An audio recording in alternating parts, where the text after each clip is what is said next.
All right, you guys, Town Business in the building. We here with Kenny Porter. What's going on, Kenny? Amazing punch. Amazing. Amazing. Yeah, I wanted to get your thoughts on that fight, man. How did you see the fight until the ending? Leading into this fight, I said that Ortiz would be winning the early rounds of the fight and would be winning, moving throughout the mid rounds of the fight. And the only way that Deontay would win would be by a knockout. And I said this to a couple people. But as I was watching it tonight, he was so inactive that I was concerned that he might let the guy get too many rounds in the book and then in the bank, and then, you know, the guy may become more defensive. But Ortiz was not being defensive enough to protect himself. That one shot came through, and it was over with. Kenny, let me ask you something. In the heavyweight division, is there anybody that can beat Wilder? I mean, it's more than likely that the rematch between him and Tyson Fury is going to happen. How do you see that fight? I don't see anybody standing up to his power. Once he hits you, it's over. I'm a believer on every level that you can, you know, be in a fight, winning against this guy, and he lands the punch and it's just over with. So, you know, I have no doubts in my mind that anybody he fights, there's Luis Ortiz leaving right now, that no one he fights is going to be able to stand up to that right hand. So, with that being said, basically, Wilder versus Fury has the same end result. I think so. You know, people can say whatever they want to say about the first fight, and I can live with the draw. But I see him landing the right hand on Fury, and he's gonna put him to sleep. Okay, Kenny, let's talk about Shawn. What's next for Shawn? And I wanted to ask you a question about an article that came up and something that came out of Bud Crawford's mouth. You know what it is. Well, as far as what we have coming up, we don't know as we speak right now. They're trying to sort out the Errol Spence situation, and contrary to what's being released right now, it's not sorted out.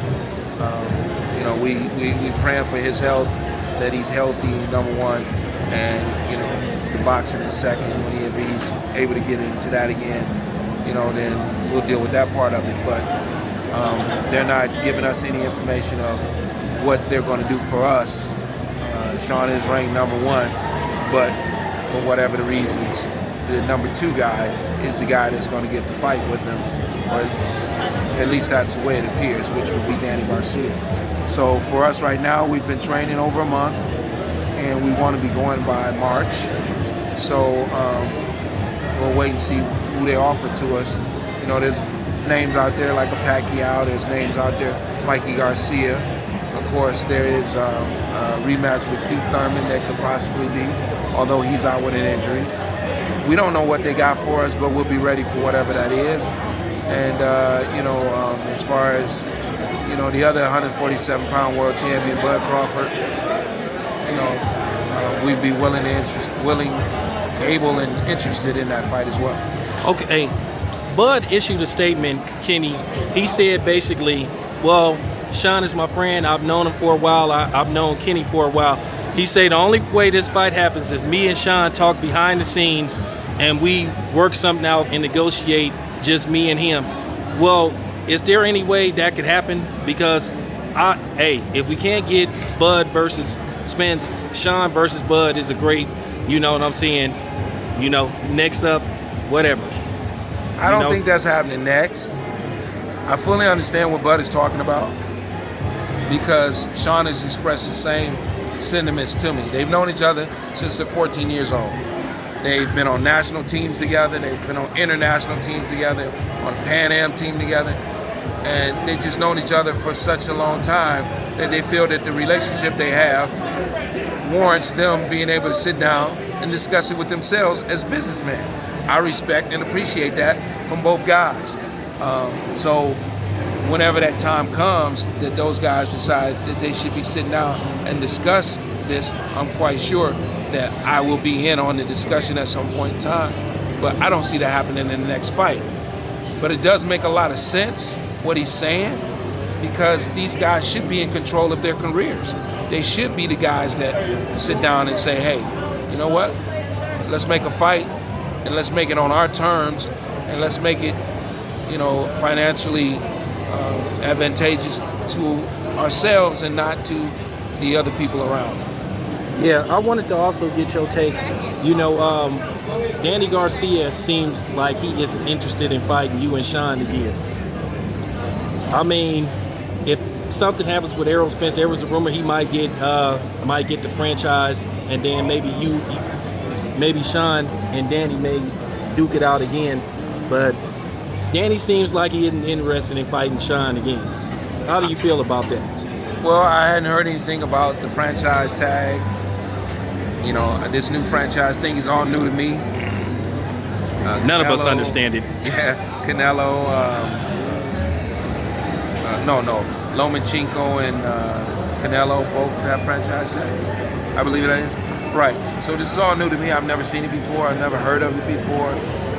Don't have any interest in being involved with that part of it myself. But if Danny is number 2, Shawn is number 1, Errol Spence isn't able to compete in a reasonable amount of time, then I would be interested in petitioning for them to fight for that interim title, and the winner of that, now becomes the mandatory for the WBC champion.